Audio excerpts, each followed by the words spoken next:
Speaker, আপনাকে অসংখ্য ধন্যবাদ এবং মাননীয় সংসদ সদস্যগণ সকলেই তার নিজ নিজ এলাকায় কারিগরি শিক্ষাকে অত্যন্ত গুরুত্ব দিয়েছেন।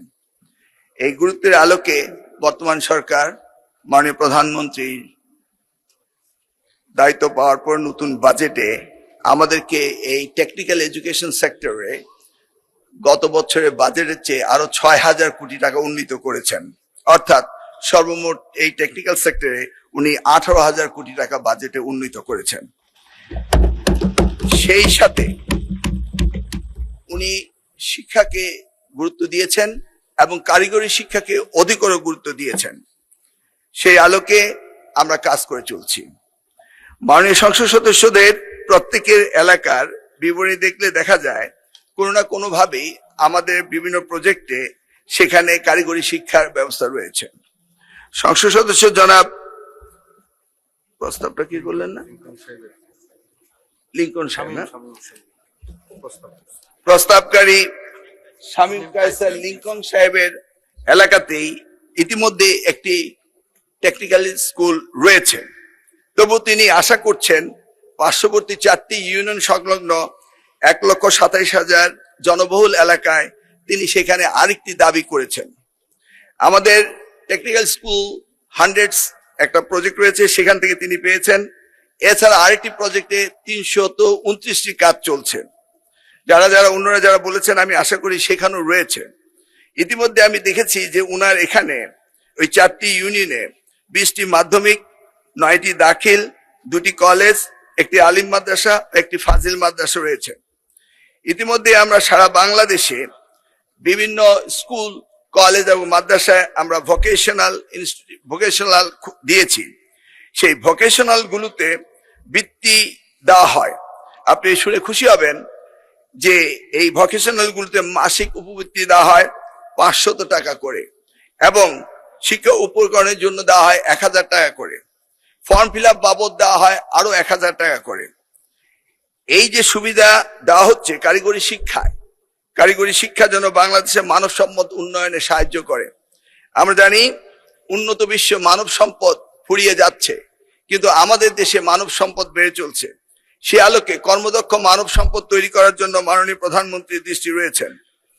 আমি আমার এখানে দেখতে পেয়েছি যে যেই পরিমাণ স্কুল উনার রয়েছে, মাদ্রাসা রয়েছে, যদি মাননীয় সংসদ সদস্য মনে করেন আমরা এসএসসি ভোকেশনাল এবং দাখিল ভোকেশনাল, আলিম ভোকেশনাল এবং এইচএসসি ভোকেশনাল উনার ওই 4টি ইউনিয়নে বরাদ্দ দেওয়ার মতো আমাদের অবস্থান রয়েছে। তাছাড়া অন্যান্য মাননীয় সংসদ সদস্য যারা বলেছেন তাদেরকেও আমাদের সেই সক্ষমতা রয়েছে এসএসসি, এইচএসসি, দাখিল এবং আলিম ভোকেশনাল দেওয়ার, এবং প্রত্যেকটি উপজেলায় একটি করে কারিগরি টেকনিক্যাল স্কুল এন্ড কলেজ প্রতিষ্ঠা করার ব্যবস্থা আমাদের রয়েছে। আর এদিকে সারা বাংলাদেশে 64টি জেলায় এই যাবৎ 51টি ডিপ্লোমা ইনস্টিটিউট রয়েছে এবং টেকনিক্যাল কলেজ ইতিমধ্যে 161টি রয়েছে।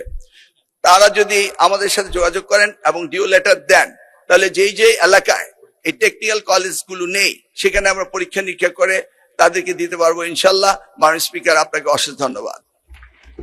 মাননীয় মন্ত্রী, আপনি সদস্য শামীম কায়সারকে কোনো অনুরোধ করবেন কিনা?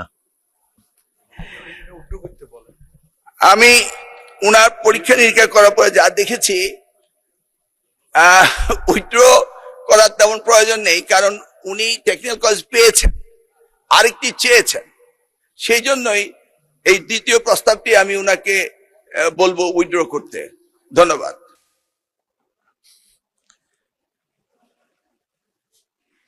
মাননীয় সদস্য মোহাম্মদ শামীম কায়সার, আপনার সিদ্ধান্ত প্রস্তাব সম্পর্কে মাননীয় মন্ত্রী যে বিবৃতি দিলেন তার প্রেক্ষিতে আপনি ইচ্ছা করলে প্রস্তাবটি প্রত্যাহার করতে পারেন। আসসালামু আলাইকুম রহমতুল্লাহ। মাননীয় স্পিকার, আপনাকে ধন্যবাদ। আলহামদুলিল্লাহ, মাননীয় মন্ত্রী যথার্থই বলেছেন যে সেখানে যে স্ট্যাটিস্টিক্সটা দিয়েছেন, তবে সেখানে আসলে কোনো কারিগরি কলেজ নেই। এক্সিস্টিং যে কলেজ আছে, একটা মহিলা স্কুল অ্যান্ড কলেজ এবং আরেকটা কলেজ, এখানে আপনার কারিগরি ট্রেডের বিষয় হতে পারে। তবে আমাদের যেহেতু নিজস্ব আরেকটা প্রতিষ্ঠানের জমি সহ আছে, আমি মাননীয় মন্ত্রীকে অনুরোধ করব ওনার আশ্বাসের ভিত্তিতেই সেখানে একটু পর্যালোচনা করে সেখানে একটি কারিগরি কলেজ দেয়া যায় কিনা সে ব্যাপারে বিবেচনা করতে বলবো। আর আরেকটা বিষয় হলো যে উনি যেই আমার এই প্রস্তাবের ভিত্তিতে উনি বাকি সমস্ত আসনের জন্য যে উনি ওপেনলি বলে দিয়েছেন যে আমরা ট্রেড দিব, ভোকেশনাল ট্রেড গুলো, এটা এই সরকারের যে একটা মাইল ফলক হতে যাচ্ছে, এইটা ঘোষণা দেওয়ার জন্য ওনাকে আন্তরিক ধন্যবাদ জানাচ্ছি আমার এলাকার পক্ষ থেকে। যেহেতু ধান ভান্তে শিবের গীতটা গাইতে পারেনি মাননীয় স্পিকার, দেশনেত্রী বেগম খালেদা জিয়া 1991 সালে গোবিন্দগঞ্জের মহিলা কলেজ দিয়েছিলেন। সেটা আজকে হাঁটি হাঁটি পা পা করে 35 বছরে একমাত্র সর্বোচ্চ বিদ্যাপীঠ গোবিন্দগঞ্জ মহিলা ডিগ্রি কলেজ হয়েছে। বিগত ফ্যাসিস্ট সরকারের আমলে বিগত ফ্যাসিস্ট সরকারের আমলে যেহেতু দেশনেত্রী বেগম খালেদা জিয়া দিয়েছিলেন, এই কারণে তারা এটাকে জাতীয়করণ করেনি। মানে শিক্ষামন্ত্রী, আমরা একই বিশ্ববিদ্যালয়ে পড়াশোনা করেছি, সেই দিক থেকে একটু দাবি রাখবো যে এদিকে একটু দৃষ্টি রাখবেন, এবং যেহেতু কারিগরি কলেজ করার ব্যাপারে তিনি ইতিবাচক সিদ্ধান্ত দিয়েছেন, সেই কারণে আমি সন্তুষ্ট হয়ে এবং সেই আশায় থেকে, এবং পাশাপাশি যেগুলো বললাম সেগুলো একটু মাথায় রাখবেন সেই আশায় থেকে আমি আমার প্রস্তাবটি প্রত্যাহার করে নিচ্ছি।